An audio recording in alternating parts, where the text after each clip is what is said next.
ഇത് കഴിഞ്ഞ ദിവസം ഒരു കൗതുകത്തിൻ്റെ പുറത്ത് വാങ്ങിയ ഒരു ടോയ് കാറാണ് കേട്ടോ. പക്ഷേ കൗതുകം അത് വാങ്ങി 2 ദിവസം കഴിയുന്നവരേ ഉണ്ടാവുള്ളൂ എന്നത് വേറെ കാര്യം. പക്ഷേ നിങ്ങളൊക്കെ ഇങ്ങനെ കൗതുകത്തിൻ്റെ പുറത്ത് ടോയ് വാങ്ങാറുണ്ടോ?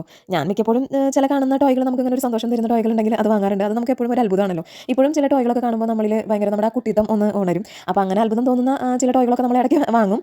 എന്തായാലും അത്തരത്തിലൊരു ടോയാണിത്.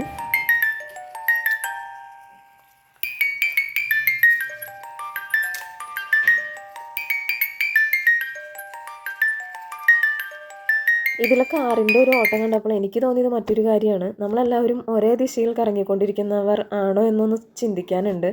എങ്കിൽ ദിശ മാറി ഒന്ന് നമുക്ക് കറങ്ങി നോക്കണം. പക്ഷേ ഒരു കടിഞ്ഞാൺ എപ്പോഴും നമ്മുടെ കയ്യിലായിരിക്കണം കേട്ടോ. കാരണം എങ്കിലേ നമുക്ക് ലക്ഷ്യസ്ഥാനത്ത് എത്താൻ കഴിയുകയുള്ളൂ.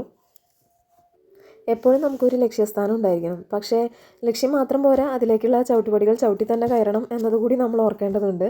ചവിട്ടിപ്പടികൾ കയറാതെ ഒരാളും ലക്ഷ്യത്തിൽ എത്തിയിട്ടില്ല എന്ന് നാം എല്ലാവരും മനസ്സിലാക്കണം. അതിനുവേണ്ടി പ്രയത്നിക്കണം.